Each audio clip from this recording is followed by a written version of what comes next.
I need everyone here to understand something before I tell you what happened that night in October. I am a rational person, always have been. I work as a dental hygienist. I balance my checkbook. I don't believe in conspiracy theories or ghosts or any of that, but what happened in my house was real. And the police reports can back me up on every detail. My son, Jamie, and I had been living in that old farmhouse on Willow Creek Road for about 8 months, just the two of us. After my excise husband moved to Colorado, the place was perfect for what I could afford, 2 stories. White paint peeling off the wooden siding, surrounded by cornfields that went on forever. The isolation didn't bother me. After years of fighting and yelling, the quiet was actually therapeutic. Jamie was 6, just started first grade, and he loved having all that space to run around after school. The changes in the house started so gradually that I am embarrassed how long it took me to piece things together. The first week of October, I came home from work and found one of the kitchen chairs turned completely backward, facing away from the table. Not just pulled out like Jamie might do when climbing up, but deliberately turned around. I asked him about it while I was making spaghetti, and he just shrugged, said he'd been at school all day. Was away, of course. He had. Mrs. Foster had kept him after for reading group until I picked him up at 4. Then there was the basement door situation. So I am obsessive about keeping it locked because the stairs are steep and tea here is no railing, said he. But 3 times that week I found it standing open. Not wide open, just unlatched and pushed in about 6 inches, so enough to see the darkness beyond. The bathroom window really got under my skin, though. It's this small window on the first floor, so painted shut when we moved in. I'd spent an entire Saturday afternoon with a putty knife and WD-40 getting it to open because the bathroom needed ventilation. After all that work, I always made sure to lock it. The latch was tricky. You had to push down hard while sliding it to the right. But that Friday, I came home to find it open about 4 inches. The white lace curtain my mother had given me sucked halfway through the gap, fluttering like something trying to escape. Jamie was at his friend Tommy's house that afternoon. I stood there, staring at that window for probably 5 minutes, trying to remember if maybe I'd opened it that morning and forgot, but I knew I hadn't. The weather had been cold all week. Frost on the grass every morning. I started doing things I'd never done before, checking every lock twice before bed, walking through each room with my phone flashlight, even though all the lights worked fine, putting Jamie's baseball bat next to my nightstand. I even called Mr. Garrett down the road. He asked if he'd seen anyone around my property.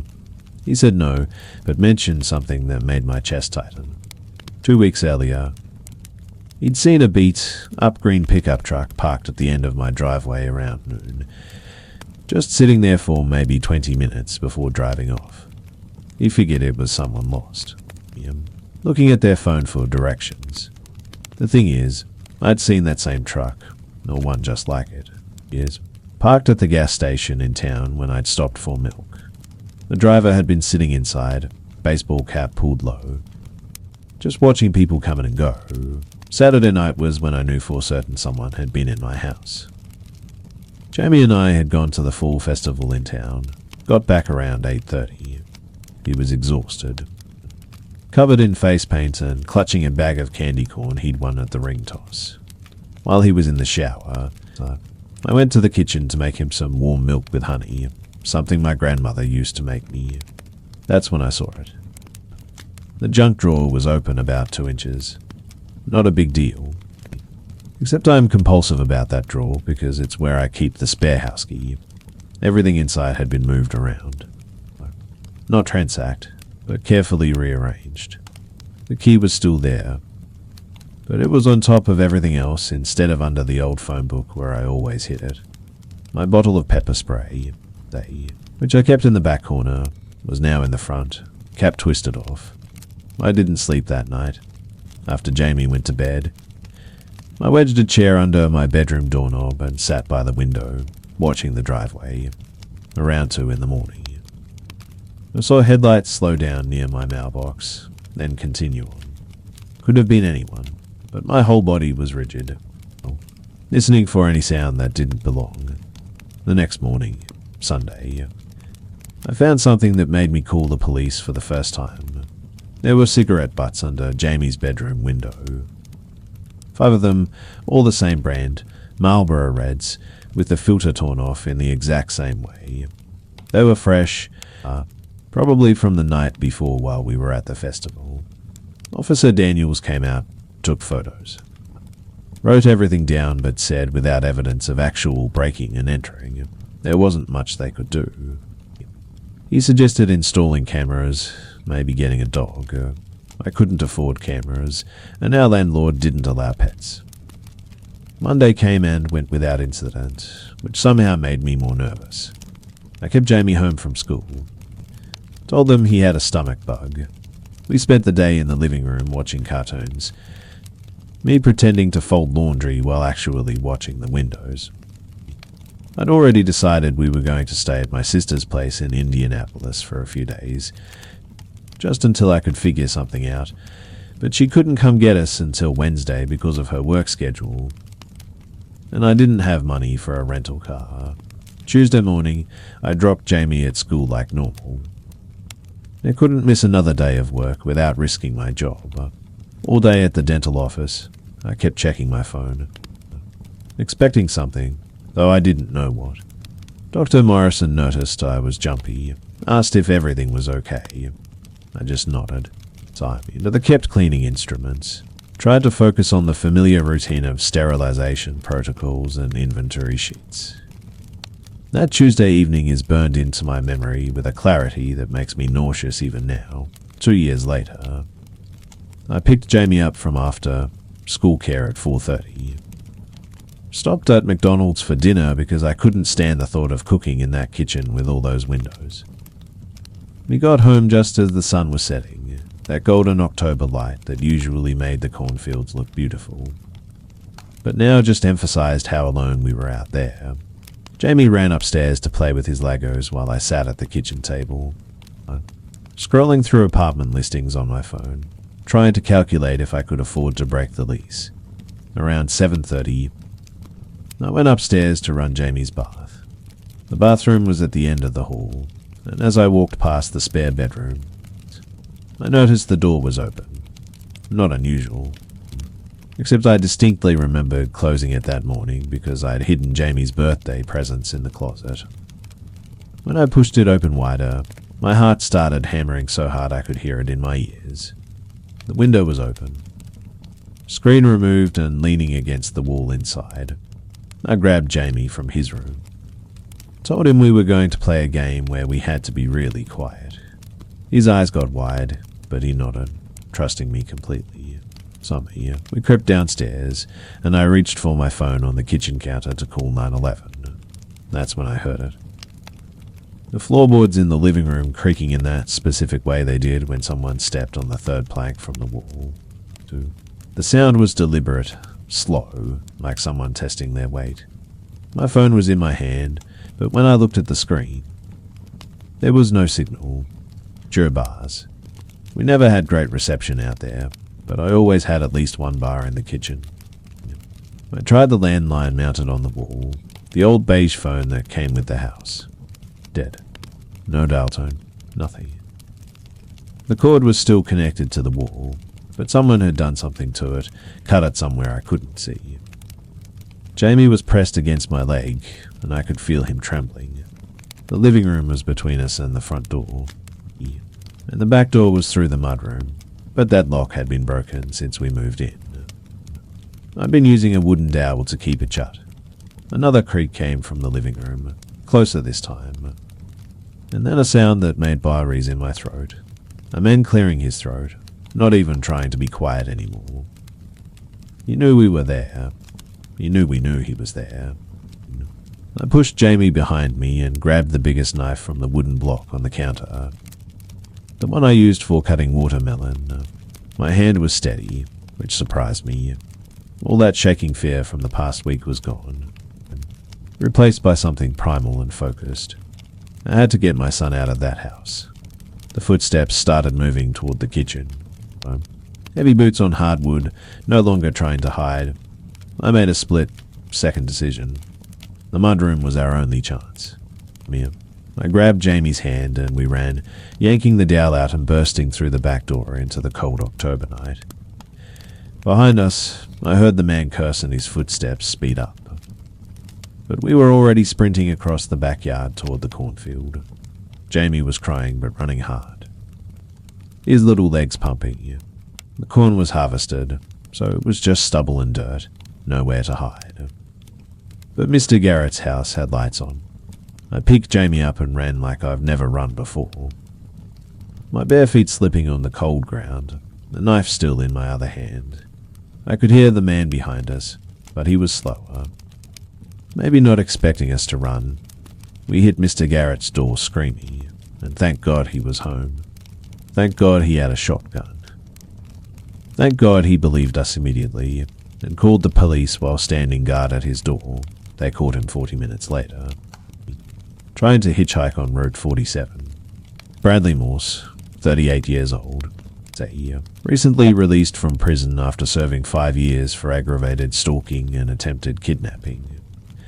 He'd been living in his truck, the green pickup, and had been watching us for almost a month.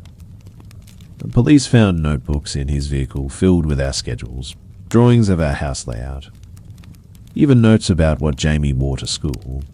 He'd been breaking in while we were gone, learning our routines. Waiting for the right moment. The prosecutor said he'd cut the phone line that morning after I left for work. Planning to trap us that night. If we hadn't run when we did, if I'd tried to negotiate or hide upstairs. I don't let myself finish that thought. We moved in with my sister the next day, never went back to that house. Even to get our things. She and her husband drove out later to pack everything up. Jamie had nightmares for months. But he's doing better now, so we live in a second. For apartment in the city with 3 locks on the door and neighbours on all sides. Sometimes I miss the quiet of the country, but I'll never live somewhere isolated again. Sober. Never.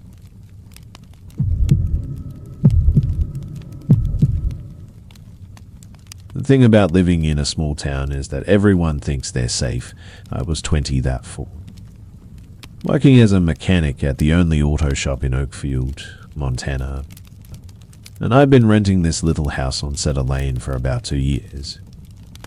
It's at right where the neighborhood ended and the woods began, maybe a quarter-mile from my nearest neighbor, old Mr. Hawkins, who ran the hardware store.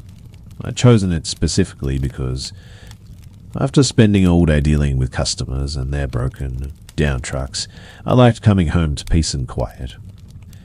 That Wednesday in early November, I'd gotten home around 7 after fixing a particularly stubborn transmission on a Ford F-negative 150, eaten leftover pizza, watched some television, and crashed hard around 11. My bedroom was at the back of the house, facing the woods, and I always slept with the window cracked because I liked the cold air and the sound of wind through the pines. I woke up to a sound that didn't belong. It wasn't loud or sudden. That's what made it worse. It was this careful, deliberate clicking noise, metal on metal, coming from the direction of my kitchen. My brain, still foggy from sleep, tried to make sense of it. Maybe it was the heater kicking on or the refrigerator doing that weird thing it sometimes did. But then I heard the doorknob turn, slow and controlled, followed by the faintest squeak of hinges. My back door was opening. The digital clock on my nightstand showed to him in those angry red numbers, and I remember thinking how strange it was that I could see them so clearly when my heart was pounding hard enough to blur my vision. Someone was in my house. Not breaking in. TKC had already done that part. They were inside. Moving through my kitchen with a confidence that made my mouth go dry. For a split second, I tried to convince myself it was Mr. Hawkins. The old man had a spare key from when I'd had the flu last winter, and he'd brought me some medicine. Maybe something was wrong. Maybe there was a fire nearby or some kind of emergency. But Mr. Hawkins would have called first or at least knocked. and he definitely wouldn't be creeping around at almost 3 in the morning. Then I saw the light. A thin beam of white cutting through the darkness of my hallway, sweeping left to right, like whoever was holding the flashlight was checking each room. That's when I heard the second set of footsteps. There were 2 of them. My bedroom door was open just a crack, and through it I could see that flashlight beam getting closer, accompanied by the soft shuffle of boots on my hardwood floor. They weren't trying to be sullen anymore. They knew exactly where they were going. I grabbed my phone from the nightstand, but my fingers were clumsy and thick with panic. The screen seemed impossibly bright in the darkness, and I fumbled to dial 911, but before I could even unlock it, I heard one of them speak. "Check the back room first," the voice said, low and rough, but clear enough that I knew it wasn't anyone from town. It had this flat, emotionless quality that made my chest tighten. They were maybe 10 feet from my bedroom door now. I could hear them breathing, could hear the creak of leather gloves or jackets. I couldn't tell. That's when I saw them through the crack in my door, 2 figures in black ski masks, both carrying flashlights, both moving with this practiced efficiency that told me they'd done this before. The taller one had something in his other hand that caught the light. Might have been a knife, might have been something else.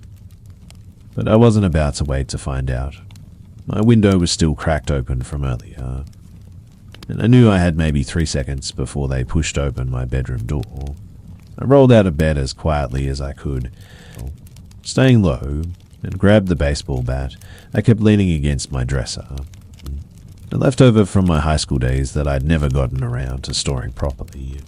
Thank God for lazy habits. The window was one of those old-style ones that slide up, and I pushed it the rest of the way open, wincing at every small sound it made. The screen popped out easier than I expected, falling into the bushes below with a soft rustle. I could hear them at my door now, the handle starting to turn. I didn't think.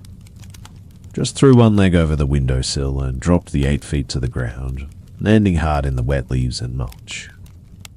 My ankle twisted slightly, sending a sharp pain up my leg, but adrenaline is a hell of a drug. I was already running before I fully registered that I was outside barefoot in nothing but sweatpants and an old Metallica t-shirt, the November air hitting me like a wall of ice. Behind me, I heard shouting from inside my house. They'd found my empty bed. A flashlight beam shot out through my bedroom window, sweeping across the backyard, and I pressed myself against the side of the house, trying to control my breathing. The beam passed over the spot where I'd been standing just seconds before. Then I heard the back door slam open. The same door they'd come through, and boots hitting the wooden deck. He went out the window, one of them called out, and there was something in his voice that sounded almost amused. Circle around. Oh, he couldn't have gotten far. That's when it hit me. They weren't panicking. They weren't scrambling or arguing about what to do next. They had a plan for this too. These guys had thought through what would happen if I ran, which meant they'd been watching me, studying my routines. Knowing I lived alone and that my nearest neighbor was too far away to hear me if I screamed, the woods behind my house suddenly seemed like my only option. I knew those trails better than anyone. I'd been hiking them since I moved in. Sometimes taking my morning coffee out there on weekends. Easy, but running through them barefoot in the dark was going to be a nightmare. I didn't have a choice. So I could hear one of them coming around the left side of the house while the other took the right. They were going to trap me in the backyard if I didn't move now. I sprinted toward the tree line, my feet immediately finding every sharp rock and broken stick in the yard. The second I hit the woods, the branches started tearing at my shirt and face. I couldn't use the main trail, too obvious, so I crashed through the underbrush, trying to remember where the old deer path branched off. Behind me, I heard them enter the woods, their flashlights creating crazy shadows through the trees. They were maybe 30 yards back, but they had boots and lights. While I was stumbling blind through thorns and fallen branches, that's when I remembered the old hunting blind about a half mile in. It belonged to whoever owned this land before it got subdivided, and most people didn't even know it existed. If I could make it there, I could hide, maybe wait them out until dawn. But as I changed direction toward where I thought it was, I heard something that made my whole body go cold with a different kind of fear. One of them was talking on a phone. Yeah, he's heading northeast through the woods, the voice said, casual as if he was giving directions to a pizza delivery guy. Have them ready at the access road. No, we'll flush him out. Give us 10 minutes. There were more of them. They had people waiting at the road that ran along the far edge of the woods. This wasn't just two guys breaking into my house. This was a whole operation, and I was the target. My mind raced on, trying to figure out why. I was just a mechanic. I didn't have enemies, didn't owe anyone money, didn't know any secrets worth knowing. Then it clicked, and the realization hit me harder than any branch had. 2 weeks ago, I'd worked on a car that came in late, after hours. The owner had called the shop directly, offered cash, said it was urgent. It was a black SUV without state plates. And the guy wanted me to fix a damaged undercarriage. Said he'd hit a deer, but when I got under there, I found more than just impact damage. There was blood, human hair caught in the metal, and what looked like fabric from clothing. I should have called the cops right then, but the guy was standing right there watching me work. And something about his dead eyes told me to keep my mouth shut. I fixed it, took the money, and tried to forget about it. But I'd made a copy of his license plate on the work order, following shop protocol. The paperwork was still in my toolbox at the garage. Maybe they knew I had it. Maybe they thought I'd already talked to someone. Either way, they were here to tie up a loose end, and that loose end was me. I could hear them getting closer, their flashlights sweeping methodically through the trees. My feet were bleeding now, leaving a trail they could probably follow even without a bloodhound. The hunting blind was still too far. And with people waiting at the road, I was being herded like an animal. Then I remembered something else. The old storm drain that ran under the woods, part of the town's flood control system from the 60s. The entrance was near here, hidden behind a cluster of fallen trees from a storm last spring. It would be tight, dark, and full of God knows what, but it came out near the elementary school on the other side of town. I changed direction again, trying to move quieter now, using the sound of the wind to mask my footsteps. The drain entrance was right where I remembered. In a concrete tunnel mouth about 4 feet high, half hidden by dead branches and leaves. The metal grate that should have covered it had rusted away years ago. I could hear water running inside. Probably run off from the recent trains, but it didn't sound deep. I didn't hesitate. I dropped to my knees and crawled inside. Immediately hitting ankle, deep water that was so cold it took my breath away. The concrete was slimy with algae or something worse, and the smell was exactly what you'd expect from decades of stagnant water and dead leaves. But I kept moving, trying not to think about what else might be in here with me. The tunnel was pitch black after the first few feet, and I had to feel my way forward with my hands, touching things I really didn't want to identify. Behind me, I heard muffled voices at the entrance. The blood trail leads here, someone said. Then a flashlight beam penetrated the darkness, reaching maybe 20 feet into the tunnel before the curve blocked it. "You went into the drain," the voice called out. "No way you want to follow him in there," another voice answered. There was a pause. Then call the others. Tell them to watch the outlet by the school. We'll wait here. They thought they had me trapped. But they didn't know about the maintenance junction about 100 yards in, where the tunnel split into 3 directions. I kept crawling, my knees scraping against the rough concrete, the water getting deeper as I went. At one point, something brushed against my leg, probably a rat, but I bit down hard to keep from yelling. The junction finally appeared as a slightly less dark space where the tunnels met. I took the left branch, which I was pretty sure led toward Main Street instead of the school. let them wait at the wrong exit. The left tunnel was older, tighter, and partially collapsed in places where tree roots had broken through the concrete. I had to squeeze through sections on my belly, the water now high enough that I had to keep my chin up to breathe. But after what felt like hours, but was probably 20 minutes, I saw light ahead, a storm grate looking up at a streetlight. I could hear cars passing overhead. I was under Jefferson Avenue, right in the middle of town. I pushed upon the grate with my shoulder, and miracle of miracles, it moved. I shoved it aside and pulled myself up onto the street, probably looking like something from a horror movie myself, soaking wet, covered in mud and blood, clothes torn to shreds. A car swerved to avoid me, horn blaring, and I stumbled toward the 24-hour gas station on the corner. The teenager working the night shift took one look at me and reached for the phone. Within a minute, I was surrounded by cops, trying to explain everything while wrapped in a shock blanket in the back of an ambulance. They found my house empty. The back door still open, blood on the ground from my feet, but the men were gone. The cops did find the SUV, though, abandoned and burning in a field off Highway 18 about 3 hours later. The plate number I'd written down matched a vehicle reported stolen from Nevada 2 months earlier. They never found the men who came for me that night. The detective assigned to my case, a woman named Detective Reeves, believed my story, said the burnt SUV had evidence of the hit and run I'd described, including DNA that matched a missing person from Reno. She arranged for witness protection, helped me relocate to a new state.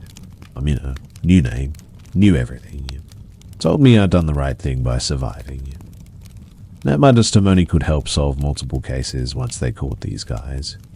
That was 3 years ago. I am still a mechanic, but now I work in a big city where nobody knows their neighbors, and that's exactly how I like it. I live in an apartment building with security cameras and a doorman. I don't work late anymore, don't take cash jobs, and I sure as hell don't fix cars with suspicious damage. The FBI agent who checks on me every few months says they're still investigating, that the organization those men belong to is bigger than just a hit and running cover up. Sometimes she shows me photos. Asks if I recognize anyone. I never do, but every night when I am lying in bed, I still listen for sounds that don't belong. The click of metal on metal, the careful turn of a doorknob, footsteps where there shouldn't be any. They say I am safe now, that those men have no reason to come after me anymore, since I'm officially in the system, protected. My testimony already recorded, but sometimes I wonder if they're out there waiting, watching, knowing exactly when I'll be alone, and when no one will hear me if I need help. Because that's the thing about predators who hunt in packs. They're patient, and they never forget.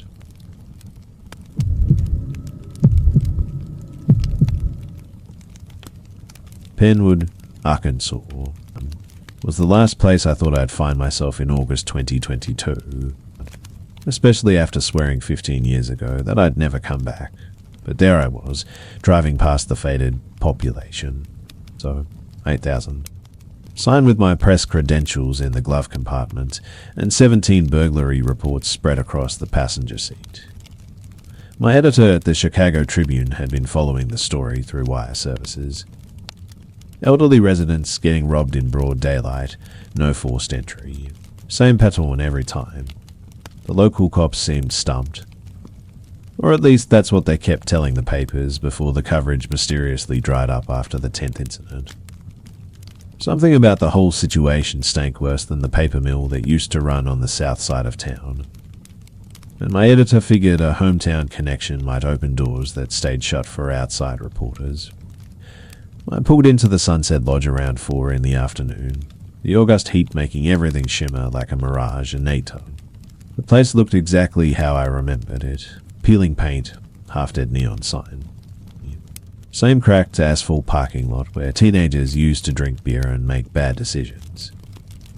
Mrs. Colbert was still manning the front desk, though her hair had gone completely grey. and the cigarette between her fingers had been replaced by one of those electronic things that made her look like she was smoking a pinch. She recognized me before I even finished signing the register, her eyes narrowing behind those thick glasses she'd worn since the Clinton administration. Well. Tommy's boy finally comes home, she said, sliding the key to room 12 across the counter. So, heard through the grapevine you were poking around about them break, and let me give you some free advice. Sheriff Brennan don't take kindly to outsiders asking questions. As far as he's concerned, you've been an outsider since the day you left. My first stop the next morning was Mrs. Eleanor Hutchinson's house on Dogwood Drive, victim number 14, according to my notes. She lived in one of those ranch-style homes from the 60s with ceramic gnomes in the garden and a doormat that said, "Bless this mess." She invited me in for sweet tea, her hands trembling slightly as she poured, though I couldn't tell if it was from age or nerves. The living room smelled like potpourri and cat litter, and she had to move a massive orange tabby off the couch so I could sit down. "They took my mother's pearl necklace," she said, Tommy, dabbing at her eyes with a tissue she pulled from her sleeve, "and about $300 I kept in the coffee can above the refrigerator. But the strangest thing was how they knew exactly where everything was. Didn't touch nothing else, didn't make no mess. Like they'd been in my house before, knew right where to look." I asked her about the police response, and that's when her whole demeanor changed. She glanced toward the window, then leaned forward in her recliner, the leather creaking under her weight. "Sheriff Brennan showed up about 2 hours after I called," she whispered.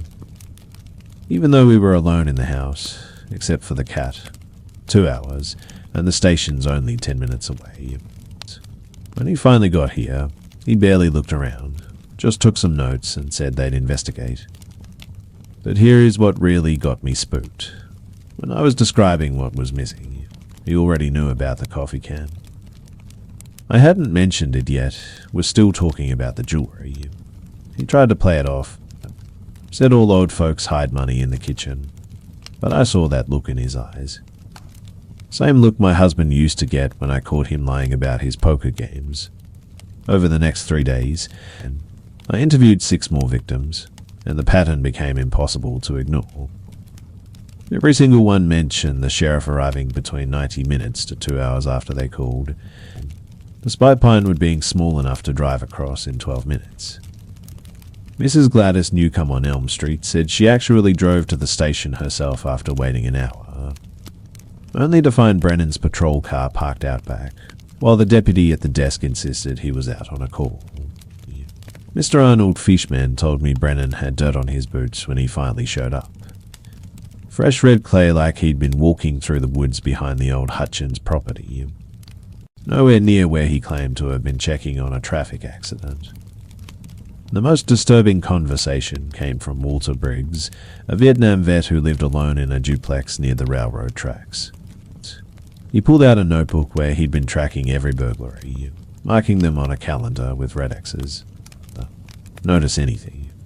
he asked, pointing at the dates with a shaky finger. Every single robbery happened on days when Brennan was supposedly working solo patrol, no deputy with him. That evening, I stopped by Murphy's Diner for dinner, figuring I might overhear some local gossip about the burglaries. The place was exactly as I remembered. Cracked vinyl booths, flickering fluorescent lights, and coffee that could strip paint. I was halfway through my meatloaf when Carl Dobson slid into the booth across from me. Carl had been 2 years ahead of me in high school, still wore his class ring, and now worked at the hardware store. So he didn't even bother with small talk. Just leaned across the table and spoke in a voice so low, I had to strain to hear him over the ancient air conditioner rattling in the window. "You need to leave town," he said, his eyes darting to the door every few seconds. "Tonight. Pack your stuff and go back to Chicago. You are stirring up things that have been buried for a long time. So, Brennan's got connections you don't know about, people who him favors going back decades. My brother-in-law tried to run against him for sheriff back in 2016. started asking questions about missing evidence from the lockup. His house caught fire 2 weeks later. Electrical problem, they said. He got the message and withdrew from the race. I didn't leave town that night, which might have been the stupidest decision I've ever made, and I've made some real bad ones. Instead, I went back to my motel room and started piecing together everything I'd learned. So, spreading my notes across the bed like I was trying to solve a puzzle. The robberies, the delayed responses. The fact that Brennan always worked alone on those days. Tigger all pointed to something. But I needed more proof than suspicious timing and red clay on boots. Around 11 o'clock, I heard a car engine outside. That distinctive rumble of a Crown Victoria that every cop car in America seemed to have. I pulled back the curtain just enough to peek out, and there it was. Brennan's patrol car. Parked across the street with its lights off, engine running. I could see the outline of someone in the driver's seat. The orange glow of a cigarette occasionally lighting up their face. They sat there for 45 minutes, never moving, so never getting out, just watching my room. The next morning, I woke up to find my rental car's back, left tire slashed, with a clean cut that couldn't have been from road debris. The woman at the front desk, Mrs. Colbert. Suddenly couldn't remember seeing anything unusual the night before. Wouldn't even make eye contact when I asked about the patrol car. The guy at the auto shop took one look at my Michigan plates and said he wouldn't have the right tire in stock for at least 3 days. I'm in maybe 4. I was stuck, and everyone in town seemed to know it. That afternoon, I walked to the library to use their computer. Since my motel's Wi-Fi had mysteriously stopped working, I just logged into my email to send my editor an update when Betty Garrison, the head librarian who'd been there since I was checking out Hardy Boy's books, came over and whispered that Brennan had just walked in. Sure enough, there he was by the periodical section, pretending to read a newspaper while keeping his eyes on me. He was a big man, bigger than I remembered, with arms like ham hocks and a gut that hung over his duty belt. When he knew I'd seen him, he folded the paper slowly, walked over to my table, and sat down without asking. "Heard you've been talking to folks," he said, his voice friendly enough, but his eyes cold as January. He pulled out a tin of chewing tobacco, packed a wad into his lower lip, and continued, "Seat one. The thing about small towns is that people get confused. Sometimes old folks, especially, they misremember things. Get times mixed up, make connections that ain't there. Mrs. Hutchinson, for instance, lovely woman. But she's been taking them anxiety pills since her husband passed. Makes her paranoid. And Walter Briggs, well, that man sees conspiracies everywhere since he came back from Nam. Can't trust everything you hear." He leaned back in the chair, making it creak under his weight, and I noticed his hand resting on his service weapon. Not threatening, exactly, but making sure I saw it. "Now, I know you got a job to do, writing your little article for that Chicago paper. But sometimes the story ain't what you think it is. Sometimes it's just a bunch of break ironies by some tweaker passing through town and a sheriff's department doing its best with limited resources. Nothing more interesting than that. That's when I made my second stupid decision of the week. See, I pulled out my phone and showed him the photo I'd taken of Walter's calendar with all the dates marked. Funny how this tweaker only strikes when you are working solo patrol, I said, watching his jaw tighten. And how you always seem to be on the opposite side of town when the calls come in. His face went red, anxiety, starting from his neck and spreading up like spilled wind on a tablecloth. He stood up so fast the chair tipped backward.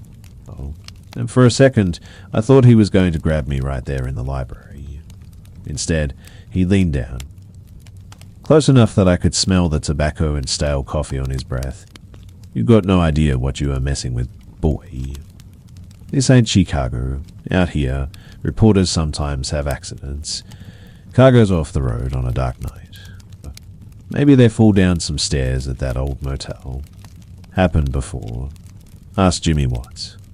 Oh wait, you can't. He drove his car into Lake Buchanan back in 2014 after he started poking around in things that weren't his business. Tragic accident, they said. Brake lines can fail on these old country roads. He straightened up, adjusted his gun belt, and smiled, but it was all teeth and no warmth. You have a nice day now, and maybe think about heading home real soon. Tomorrow morning would be good, before something unfortunate happens. I left the library with my legs feeling like jelly, but I wasn't done yet. That night, instead of staying in my motel room like a sitting duck, I parked my rental. With its spare tire now on, behind the abandoned Texaco station, and walked back to the motel through the woods. I sat in the dark bathroom with the door cracked, watching through the window. Around midnight, sure enough, Brennan's patrol car pulled up again, but this time he got out. He had something in his hand. It looked like a Slim Jim or maybe a lockpick set. He walked right up to my door, stood there for a minute listening, then started working on the lock. The sound of metal scraping against metal carried in the quiet night. It took him less than 30 seconds to get the door open. He stepped inside my room, and I heard him moving around, probably looking for me or my notes. After about 5 minutes, he came back out, relocked the door, and drove away. I waited another hour before sneaking back to check the room. Nothing was missing, but my laptop was open to a different screen, and my notebook had been moved. He'd been looking for what I had on him, trying to figure out how much I knew. The next morning, I didn't run like he wanted. Instead, I drove straight to the state police barracks 40 miles away in Centerville. Turns out, they'd been getting complaints about Brennan for years, but could never make anything stick. When I showed them Walter's calendar and told them about the pattern, plus Brennan breaking into my room, they finally had enough to start a real investigation. They put me up in a hotel in Centerville for my safety and sent a team to Pinewood. Within a week, they'd cracked it wide open.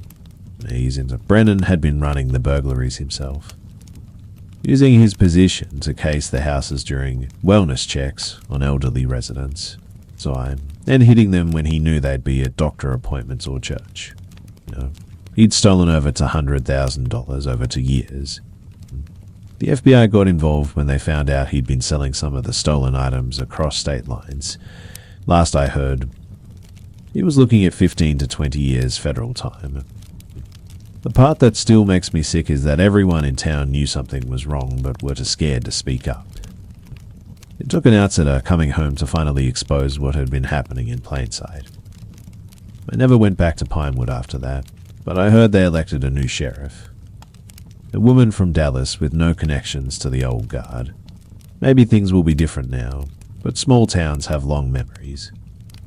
And I am not eager to test whether they've forgiven me for bringing down their corrupt king.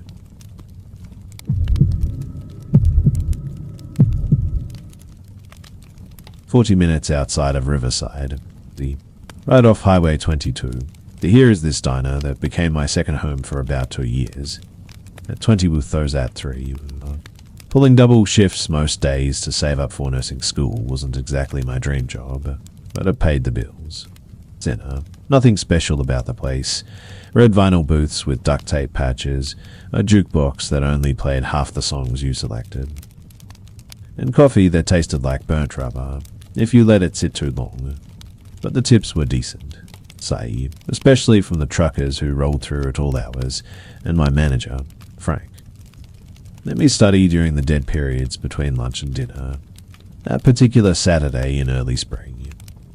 I'd been there since 5 in the morning, and my feet were already screaming in my beat-up sneakers. The breakfast rush had been brutal, with 2 tour buses stopping unexpectedly, and I'd barely had time to grab a piece of toast before the lunch crowd started trickling in, around to 30 for the top. After the last of the lunch customers had cleared out, Frank told me to take a real break. I grabbed my jacket and headed out back where we parked our cars, desperate for some fresh air and silence. The afternoon sun felt good on my face after being under those harsh fluorescent lights all morning. I decided to drive down to the gas station about a mile up the road to grab an energy drink. Something with enough caffeine to push me through the dinner shift. The road between the diner and the gas station was usually empty this time of day. Just a straight stretch of asphalt cutting through dead fields and the occasional cluster of pine trees. I had my windows down, letting the cool air whip through my hair when I saw it happen. About 200 yards ahead of me, a woman was jogging along the shoulder of the road, wearing one of those neon yellow vests that practically glowed in the afternoon light. She had earbuds in, her ponytail bouncing with each step, completely focused on her run. Then this truck, well, a massive Ford F, negative 350, dark blue with those aftermarket chrome bumpers, and he came flying around the slack curve, doing at least 70 in a 45 zone. The driver must have been texting or messing with the radio because the truck drifted right onto the shoulder. The impact was instant and violent. The woman's body flew through the air like a rag doll, landing in the ditch about 30 feet from where she'd been hit. The truck swerved back onto the road, fishtailed for a second, then just kept going. Didn't even tap the brakes. The whole thing happened in maybe 3 seconds. But every detail burned itself into my brain like someone had taken a photograph. My car screeched to a stop, and I jumped out, running toward the ditch while fumbling for my phone. The woman was lying at an impossible angle. Her left leg bent completely backward, blood pooling beneath her head and soaking into the dry grass. Her eyes were still open, staring at nothing, and I knew before I even reached her that she was gone. But I checked for a pulse anyway. My fingers trembling against her neck, finding nothing but cooling skin. I called 911, barely able to get the words out, telling them about the hit and run, describing the truck in detail, the color, the chrome bumpers. Even the Georgia Bulldog sticker I'd noticed on the back window as it sped away. The dispatcher kept me on the line until the ambulance arrived, along with 2 police cruisers.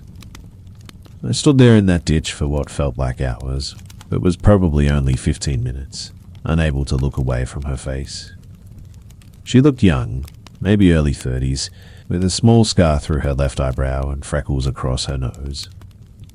Officer Dunham was the first cop on scene, a guy in his 50s with a thick, grey moustache and a belly that hung over his utility belt. He took my statement right there on the side of the road while the paramedics worked around the woman's body. Even though we all knew there was nothing they could do, I told him everything, the exact time, the truck's description, how fast it was going, the direction it headed. He nodded along, scribbling in his notepad with a pen that kept skipping, having to go over the same words twice. When I mentioned the Georgia Bulldog sticker, he actually looked up at me for the first time, his expression unreadable behind those aviator sunglasses. "You are sure about that sticker?" he asked, and I told him, "Yes, absolutely certain." He wrote something else down, then told me I'd need to come to the station later to file an official report. Said they'd put out an APB on the truck immediately. I went back to work in a daze, barely able to focus on taking orders or refilling coffee cups. Frank sent me home early when he saw me staring at nothing. My notepad forgotten in my hand while customers waited. That evening, around 7, I drove to the police station on Riverside's main drag, a squat brick building that shared a parking lot with the courthouse. The desk sergeant, a woman with bleached blonde hair and long acrylic nails, directed me to Officer Dunham's desk in the back corner of the main room. He was typing something on an ancient computer, hunting and pecking with 2 fingers, and barely glanced up when I sat down. "Just need to get this statement typed up."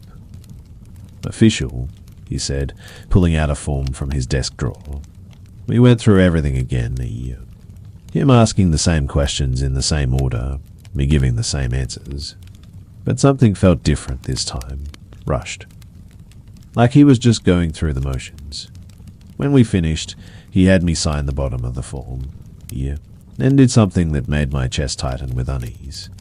He folded the report in half, not once, but twice, making it into a small square, and tossed it into his desk drawer like it was a piece of scratch paper. Not in a filing cabinet, not in an inbox for processing, just thrown in with the rubber bands and paper clips and old candy wrappers I could see cluttering the drawer. "We'll be in touch if we need anything else," he said, already turning back to his computer screen. I sat there for a moment, confused, waiting for him to say something about the investigation, about finding the truck, about justice for that woman lying dead in a ditch. But he just kept typing.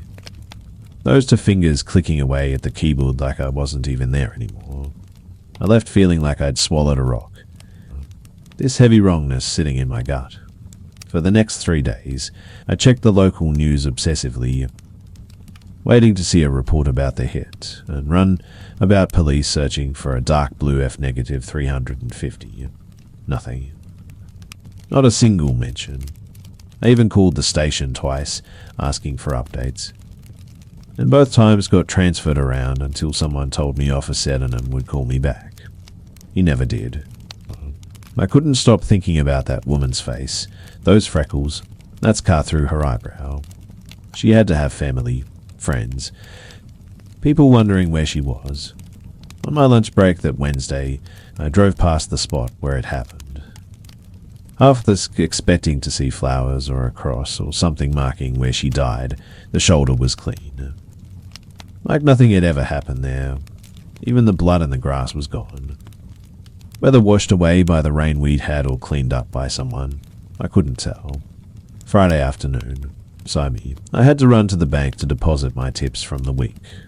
The branch was on the other side of town, past the police station, and I took the back route to avoid the lunch traffic on the main road. That's when I saw it. Behind the police station, in that fenced off area where they keep impounded vehicles and patrol cars waiting for maintenance, sat a dark blue Ford F-negative 350. My heart started pounding so hard I could hear it in my ears. I pulled into the McDonald's parking lot next door to get a better look through the chain link fence. Same chrome bumpers, same everything. And there, right there on the back window, was the Georgia Bulldog sticker, just like I described. But what made me want to throw up was the damage to the front right side, a dent in the bumper, a crack in the headlight, and what looked like dried blood and hair caught in the grill. I sat in my car for 20 minutes, trying to make sense of what I was seeing. The truck that killed that woman was sitting behind the police station. Had been there for who knows how long, and nobody was doing anything about it. My mind kept racing through possibilities. Maybe they'd found it and were processing it for evidence. Maybe the owner had turned himself in. But then why hadn't there been any news about it? Why hadn't Officer Sydenham called me back? Why did he throw my report in that drawer like garbage? I thought about marching into the station right then, demanding answers. But something stopped me. The way Sydenham had looked at me when I mentioned the sticker, the way he'd folded that report, the way this truck was just sitting there in plain sight, it all added up to something I didn't want to believe. Someone in that station knew exactly who was driving that truck, and they were protecting them. I spent the weekend paralyzed with indecision, barely sleeping, seeing that woman's face every time I closed my eyes. By Monday morning, I'd made up my mind. I drove 40 minutes to the state police barracks in Millerton, walked in with every detail written down. Photos I had taken of the truck through the fence printed out at Sevy's. The trooper who took my report, a younger guy named Sergeant Cole, listened to the whole story without interrupting, his face getting more serious with each detail. He made copies of everything. Asked me questions Dunham never had about exact times, about who else might have seen the truck at the station, about whether anyone had threatened me. He promised me they'd investigate, gave me his direct number, told me to call if anything else happened.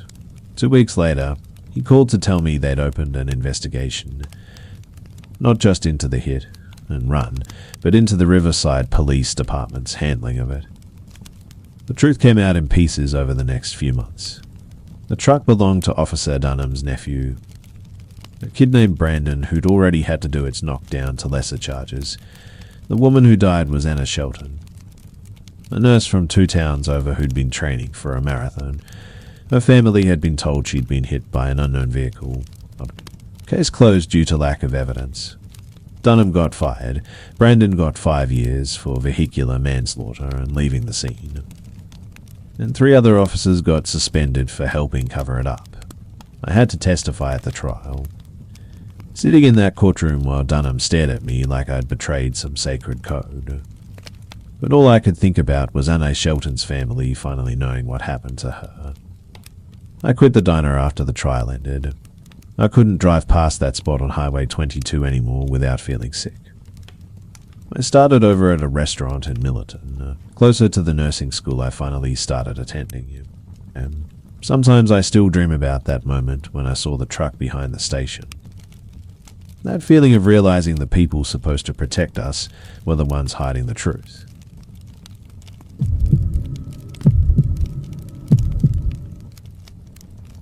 I'd been living in that little yellow house for exactly 2 weeks when the Richardsons moved in next door. Summit of 24 years old, working from home as a graphic designer. I'd chosen this quiet street in small-town Ohio specifically because nothing ever happened here. Or so I thought. My days were predictable. Wake up at 7, make coffee in my kitchen that was weirdly bigger than the living room. Sit at my desk by the window, and design logos for startups that would probably fail within 6 months. The house itself was quirky. A bathroom door that scraped against the toilet, exposed brick in the bedroom. Original hardwood floors that announced every step. But for $800 a month, I wasn't complaining. My landlord, Mr. Hoffman, lived somewhere in Florida and had made it clear during our single phone conversation that as long as the rent arrived on time, I was basically invisible to him. The Richardsons arrived at 2 in the morning on a Wednesday, which struck me as bizarre, even though I was awake anyway. Deep in a project for a client who thought urgent meant due yesterday, through my office window, I watched their moving truck pull up without any of the usual chaos that comes with relocating. Some people emerged and began unloading boxes in complete silence. No talking, no sounds of exertion. Just this eerie coordination that made the hair on my arms stand up. It was a teenage boy wearing a baseball cap pulled solo. His face was completely shadowed, and a younger girl, maybe 12, with hair so pale it appeared almost white as on the streetlights. The parents looked like anybody you'd pass at a gas station and immediately forget, except for how they moved together like dancers who'd practiced the same routine 1,000 times, never once getting in each other's way, for the first 3 days after they moved in. They kept waiting for normal neighbor stuff to happen, someone mowing the lawn, kids playing in the yard. Maybe a wave when we both happened to check the mail at the same time. Instead, their house stayed completely still. Curtains drawn tight across every single window. No lights were visible even when darkness fell. The only sign anyone lived there was their car. A beige sedan that left every morning at exactly 7:15 and returned at 5:45. So precis I could set my watch by it, I started paying attention to details I'd never noticed about anyone else. How their garbage cans appeared at the curb at 3 a.m. on collection day. Our packages on their porch vanished within minutes of delivery, even though I never saw anyone open the door. How their grass stayed exactly 2 inches tall without anyone ever cutting it. My home office window faced their second-story window, and even though thick burgundy curtains blocked any view inside, I constantly felt eyes on me while I worked. By the second week, that sensation of being watched had evolved into something heavier, like invisible fingers pressing against my temples whenever I sat at my desk. I'd catch myself glancing up from my computer screen every few minutes, expecting to see those curtains pulled aside, but they never moved, not even a flutter from air conditioning or someone brushing past. One afternoon, while designing a website banner, I decided to test my paranoia by suddenly spinning around in my chair. and I swear I saw those burgundy curtains snap back into place, though it happened so fast I couldn't be certain. That night, I started closing my own blinds while working, but the feeling persisted, crawling across my skin like static electricity, making me jumpy enough that I spilled coffee on my keyboard twice in one day. Everything changed on a Friday in early December, when I had to drive to Columbus for a client meeting that ran absurdly late. The presentation went well, but the CEO kept asking for just one more revision, until it was past 9 when I finally escaped. The 2-hour drive back had me struggling to stay alert. Siamese of the chugging gas station and eggy drinks, and blasting music with the windows cracked despite the freezing temperature. I pulled into my driveway at 11:47 p.m. Exhausted and already dreading the follow-up emails I'd have to send in the morning. The Richardson house sat in complete darkness, as always, but something felt different. Their car wasn't in its usual spot. Parked instead at an odd angle like someone had abandoned it in a hurry. As I fumbled for my keys at the front door, my fingers numb from the cold, the knob turned easily in my hand. The door was already unlocked. My first thought was that I'd forgotten to lock it in my rush to leave that morning.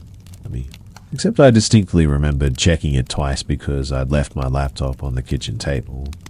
The house was dark, exactly as I'd left it, but the air felt disturbed, like someone had walked through and stirred up all the settled dust. I flipped on the entrance light, and that's when I saw them, muddy footprints leading from the door through my living room. Huge prints from boots that must have been at least size 13. They tracked across my hardwood floors in deliberate steps, not wandering or exploring, but moving with purpose straight toward the hallway that led to my bedroom and office.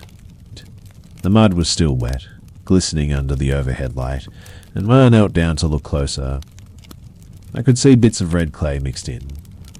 The kind that came from the construction site 3 blocks away where they were building new condos. Every instinct screamed at me to run back to my car and call the police from somewhere safe. But something made me follow those footprints deeper into my own house. My phone was already in my hand. 911 typed, but not yet dialed, my thumb hovering over the call button as I crept forward. The tracks led to my office, where they stopped abruptly at my desk chair, which had been turned to face the window, exact window that looked directly at the Richardson house. My computer was still there, untouched, but my notebook, where I sometimes sketch design ideas, was open to a page I hadn't used yet. Someone had drawn something on it with my own pencil, a detailed floor plan of my house. Every room was labeled correctly, including notes about things only someone who'd been inside would know. Squeaky floorboard here. Bathroom door sticks. Keeps coffee maker on kitchen table. At the bottom, in handwriting so perfect it looked printed, were the words, "You watch us. We watch you." The moment I read those words, I heard it, the faint sound of footsteps above me.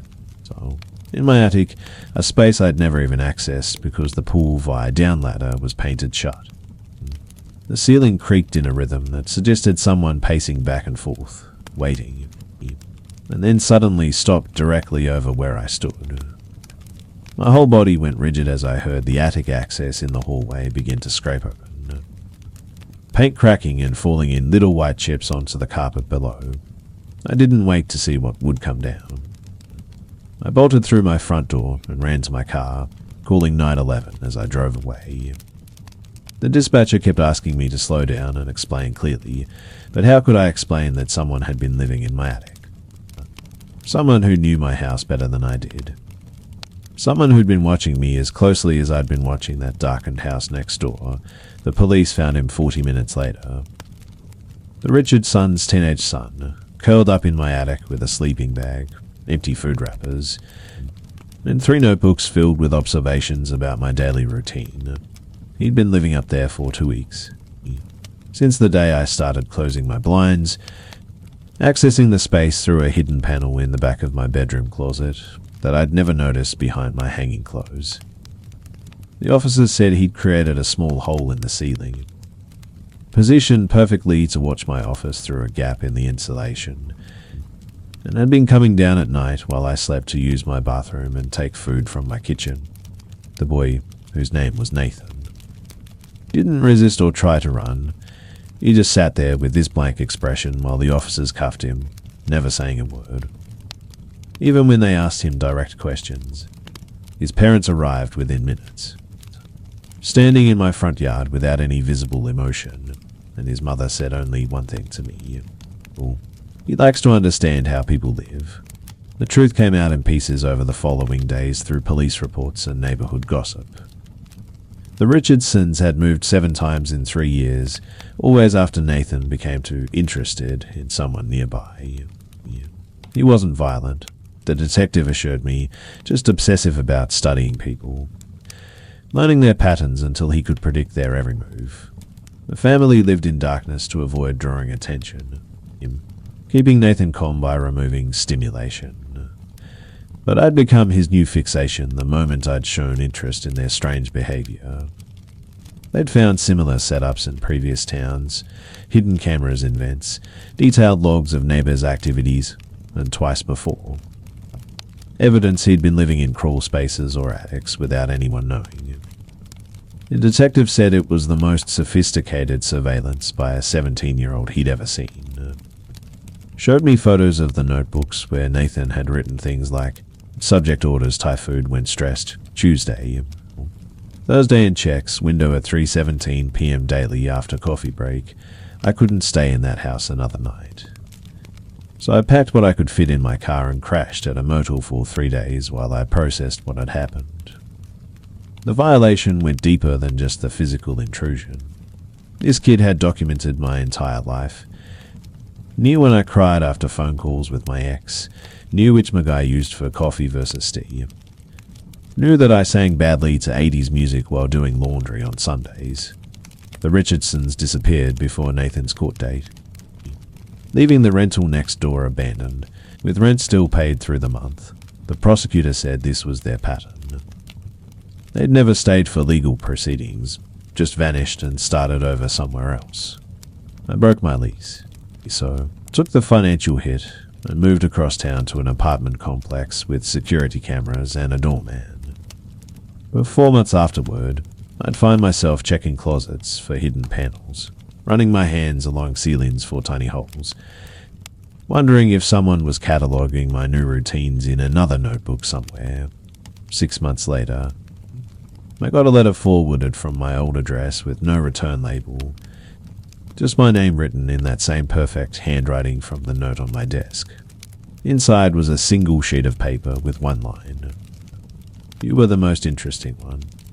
I turned it over to the police, but they said without a postmark or any identifying information, there was nothing they could do.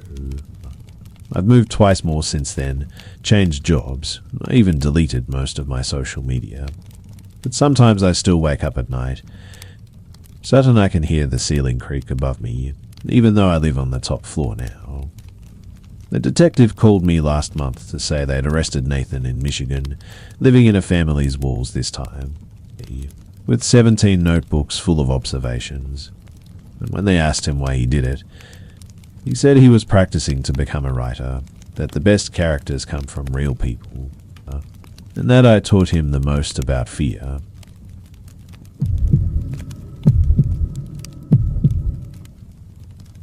The night everything went sideways was a Wednesday in late September. Around 2016, I was teaching sophomore English at Riverside High, one of those small-town schools where everyone knows everyone's business, and I'd just finished grading a mountain of essays about the Great Gatsby. My wife, Laura, had texted earlier asking me to pick up milk on the way home, and I remember being annoyed because the nearest grocery store closed at 9, and it was already past 11. The janitor, old Mr. Hutchins, had locked up hours ago, leaving just me and the flickering fluorescent lights in the teacher's lounge.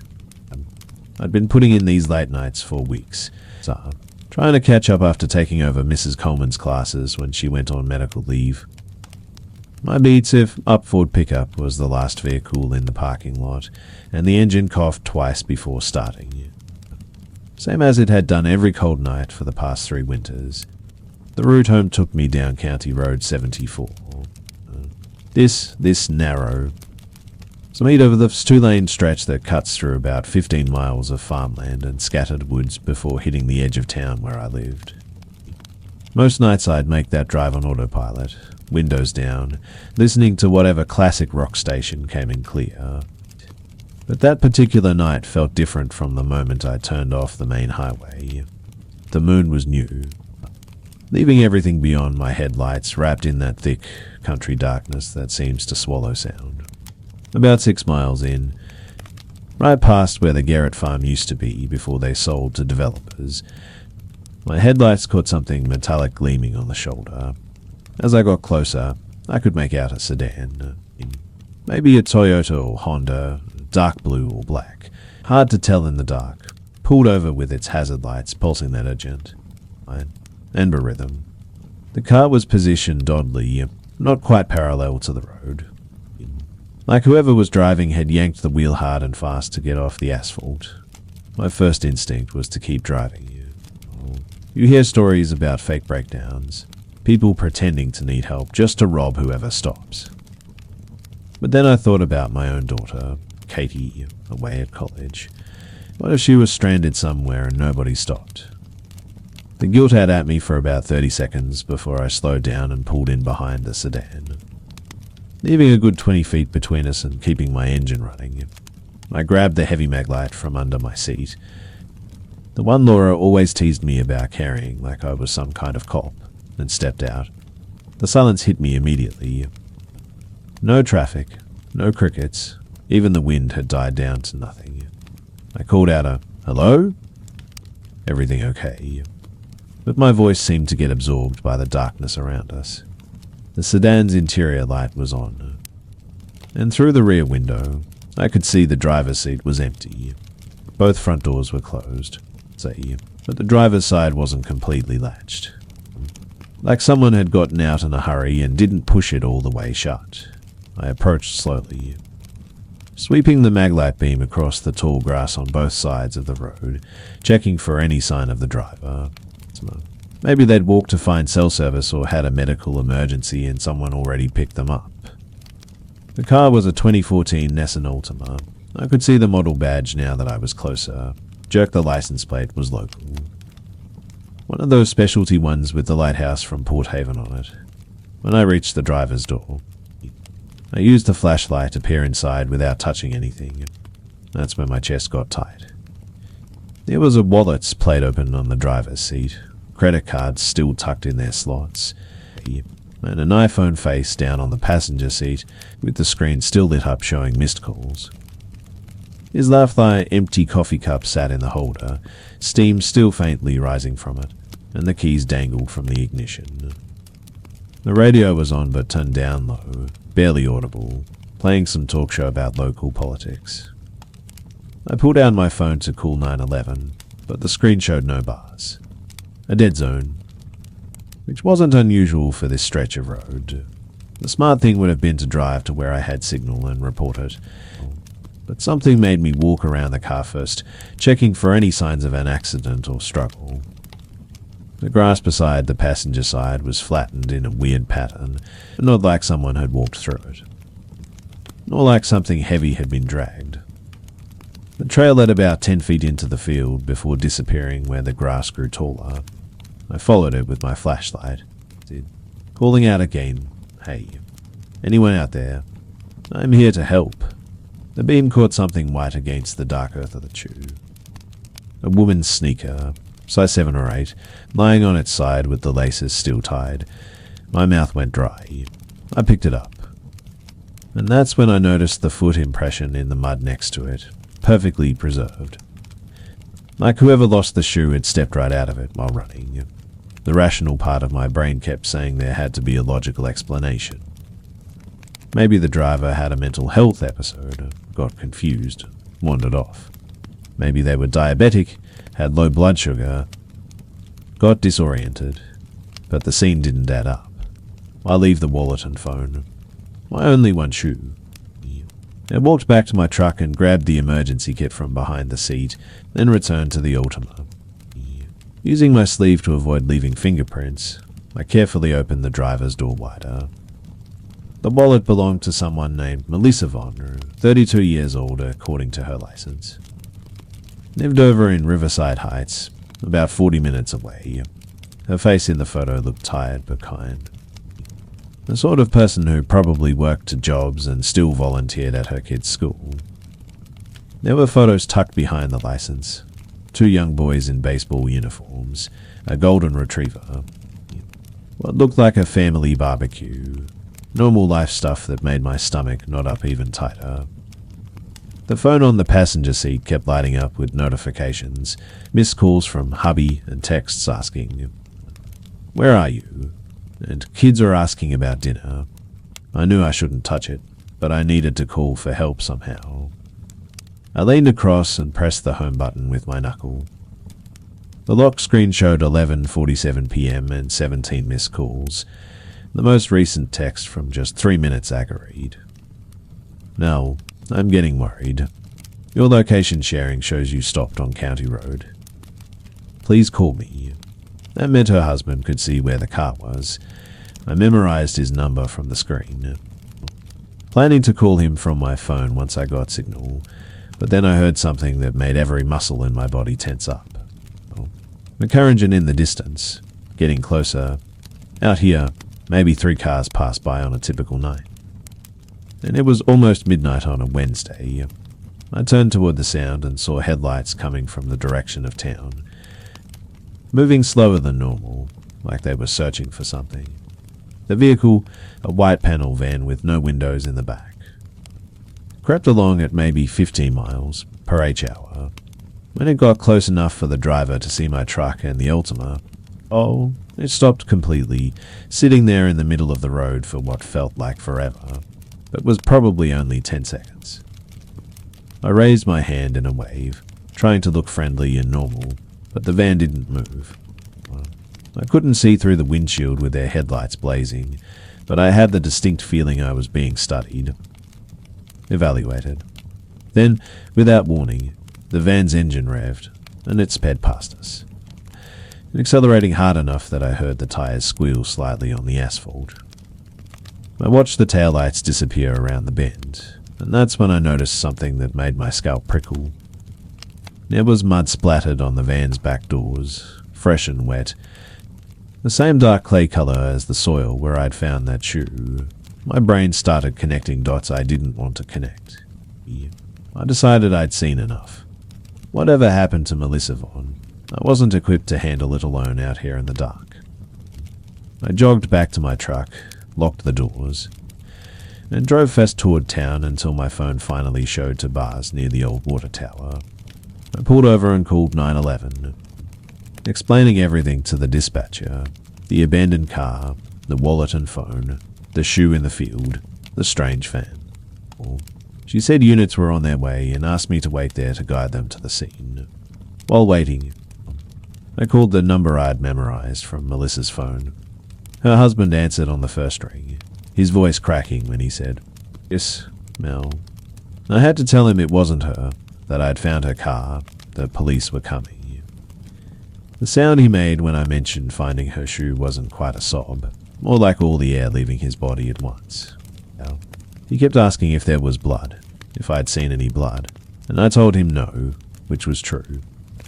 But somehow that didn't seem to comfort either of us. 2 sheriff's deputies arrived about 20 minutes later, and I led them back to the scene, except when we got to the spot where the Ultima had been, where I knew with absolute certainty it had been parked. There was nothing. No car, no tire tracks on the shoulder, no flattened grass where I'd walked. Even the shoe, which I'd stupidly left sitting on the hood of the car, was gone. The deputies looked at me like I was drunk or crazy, shining their flashlights around while I insisted this was the exact location. I know this road like the back of my hand. Right past the old Whitman property. Here is the crooked fence post I'd noted as a landmark. One deputy asked if maybe I'd gotten confused in the dark. Suggested maybe it was further up the road, but I knew this was the spot. The other deputy called dispatch to verify my 911 call, and while he did, his partner found something. A single tire track in the soft shoulder, fresh, like something heavy had recently pulled over. But that was it. No other evidence that anything I described had happened. The deputies took my statement, wrote everything down. But I could tell they thought I'd either imagined it or was leaving something out. They said they'd check with the Von family. Run the plate number I'd remembered, but Derton suggested they were humouring me. I drove home in a daze. Walked into my house at almost term to find Laura asleep on the couch with the television still on. I didn't wake her. Instead, I sat at the kitchen table with a beer and tried to make sense of what I'd seen. The next morning, I called in sick to work. Something I never did, and drove back out to County Road 74 in broad daylight. The spot looked different in the sun. Ordinary, just a stretch of road between fields. I parked and searched the grass where I'd found the shoe, but there was nothing. Not even the drag marks I'd seen so clearly the night before. The earth looked undisturbed, like it had been smoothed over. I drove into town and stopped at the sheriff's office, but the deputy at the desk said there was no missing person report for anyone named Melissa Von, no abandoned vehicle report. Nothing in the system at all from the night before except my call. That evening, I couldn't stop myself from driving to Riverside Heights, to the address I'd seen on Melissa's license. The house was there. A modest two-story with a worn basketball hoop in the driveway, and those same two boys from the wallet photos playing in the front yard. But when I knocked and asked the woman who answered about Melissa Von, she looked at me blankly and said nobody by that name lived there, that she and her husband had been renting the place for 5 years. The boys called her Mum, and she looked nothing like the face I'd seen on that driver's license. I apologized for the confusion and left, but as I was walking to my truck, one of the boys, maybe 8 years old, Einana, tugged on my sleeve. He whispered, "She told us not to talk about the lady who came asking about our house yesterday. Are you with her?" When I asked what lady, his mother called him inside sharply, and they both disappeared behind the door. I heard the deadbolt turn. That was 3 years ago, and I still drive County Road 74 to get home. Though I've never seen anything unusual again, but sometimes on dark nights, when I pass that spot, I slow down without meaning to, searching for hazard lights that aren't there.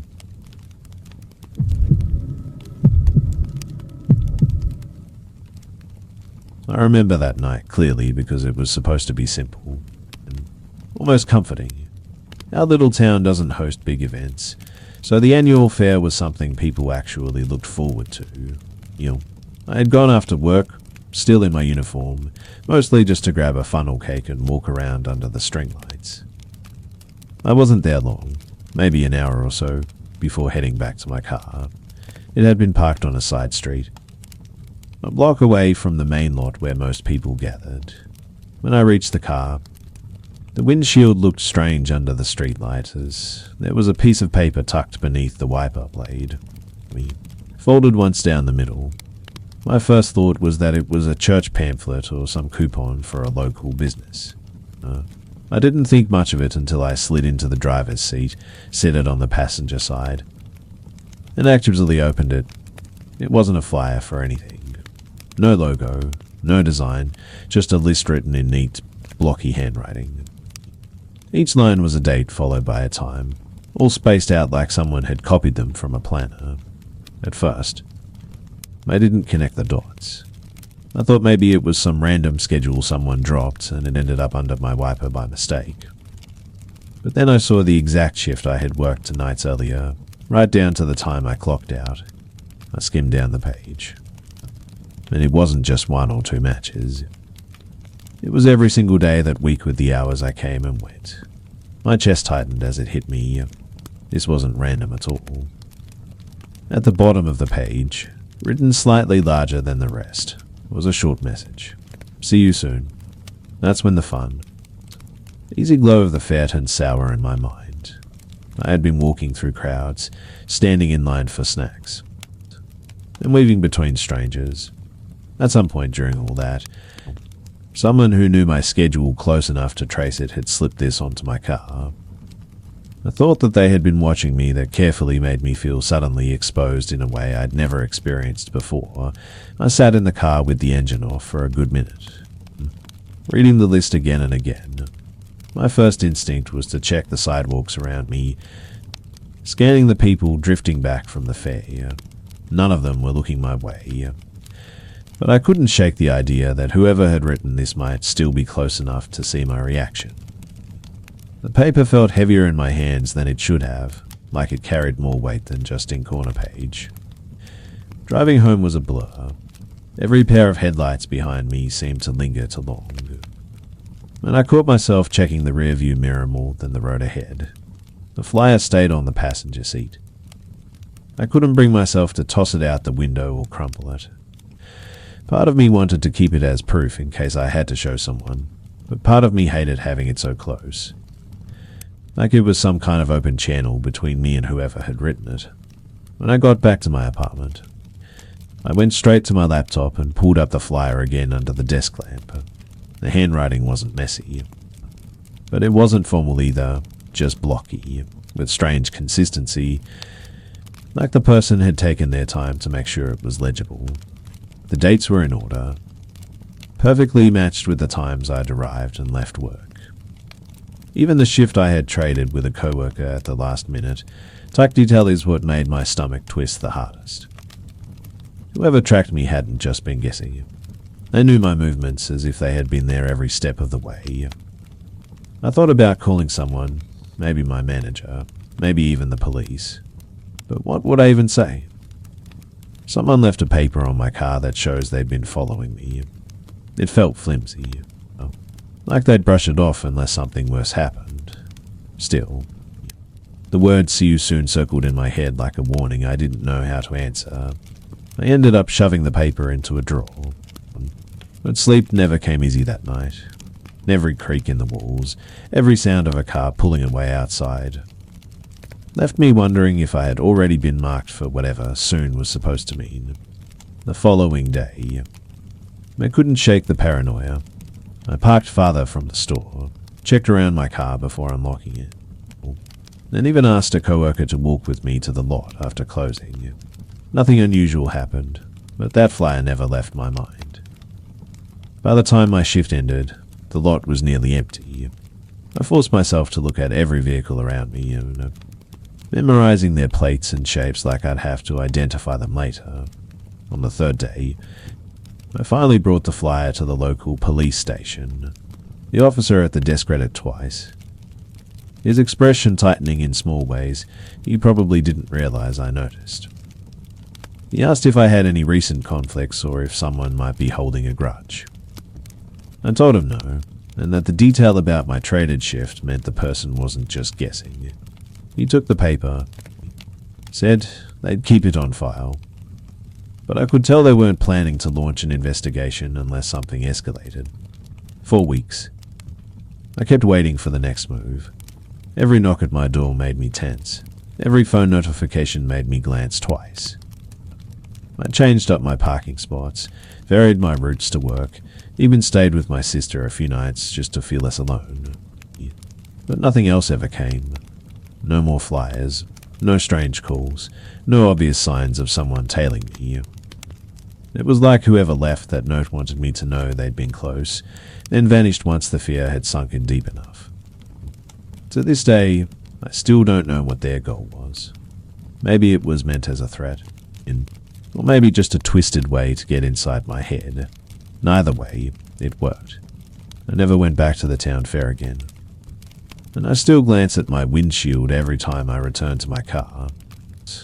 That single piece of paper changed the way I move through my life, reminding me that someone, somewhere, had mapped out my routine without me ever noticing. Until they decided to sign it with "see you soon."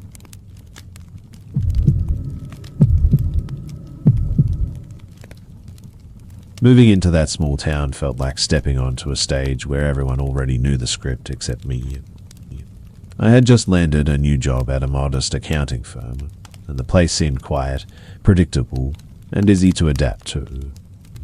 My apartment sat above a bakery that smelled of fresh bread every morning, and the rhythm of life was slower than anything I was used to. At first, it felt almost comforting. People waved on the street, asked where I was from, and seemed genuinely curious.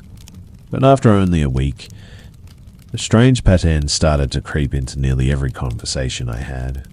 The first time it happened, I was grabbing a sandwich from a small diner near my office. The waitress, an older woman with sharp cheekbones and hair tied back so tightly it looked like it hurt, leaned in when I asked about places to explore. She chuckled and said, "Just don't go past the water tower after dark."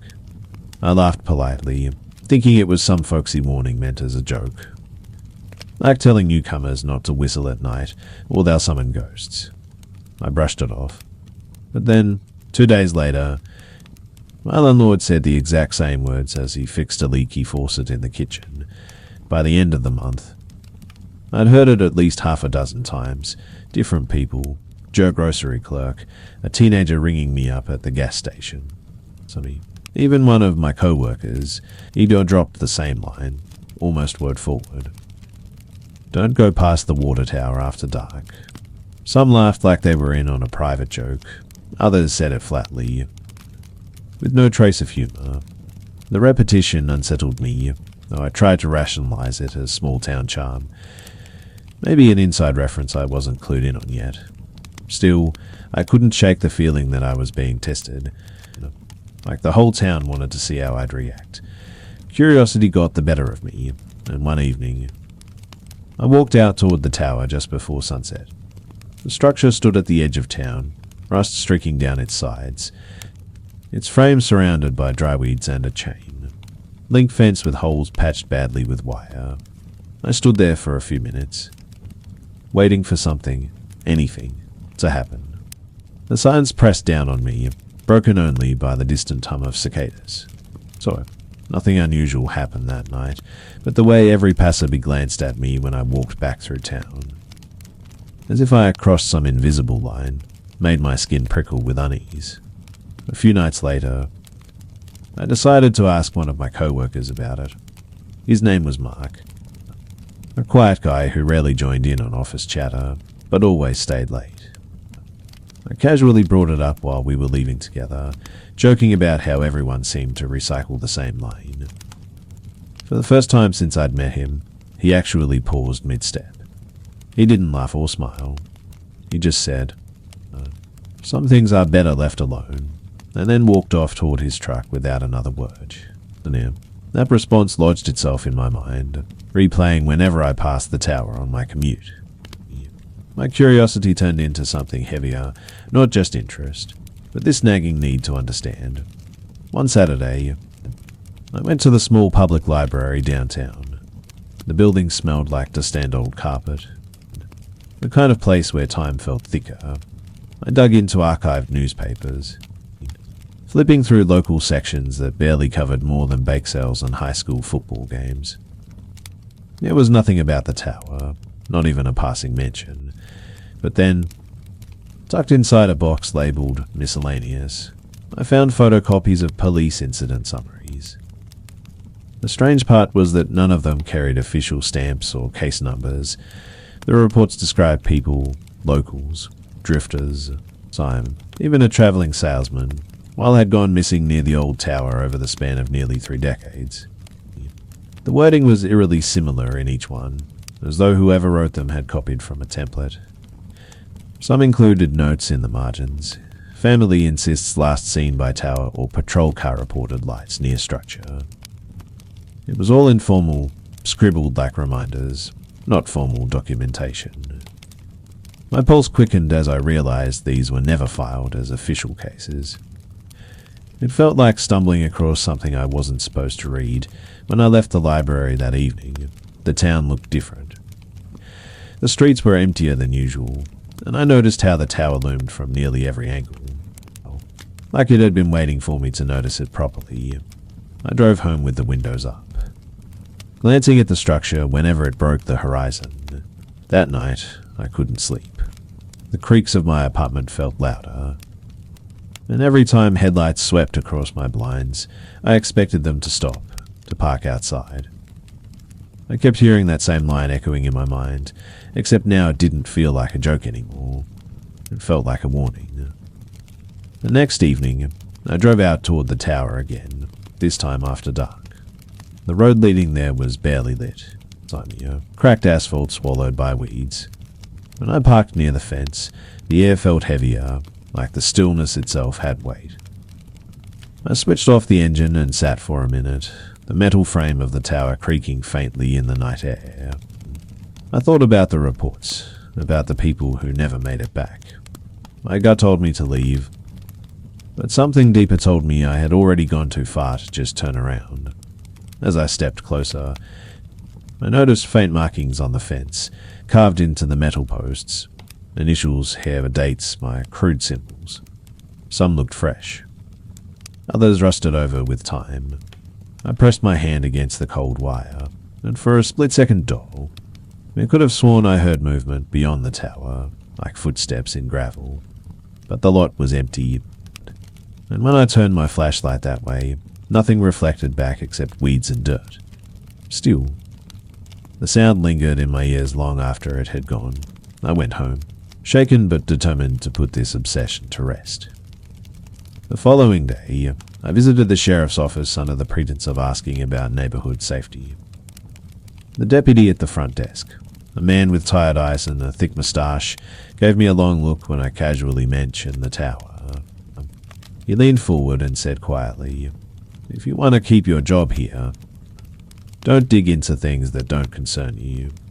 Then he slid a stack of unrelated brochures toward me and walked away. That was the only answer I ever got from law enforcement in that town. From that point on, I stopped asking questions. I never went back to the tower, never even drove near it again. People still made the same joke, "Don't go past the water tower after dark," but I learned to smile and nod, by pretending it didn't bother me. Inside my though, I carried the weight of those reports and the silence that surrounded them. I don't know if the warnings were superstition, ritual, or something darker, but I know one thing. I listened. But maybe that's why I am still here to tell the story.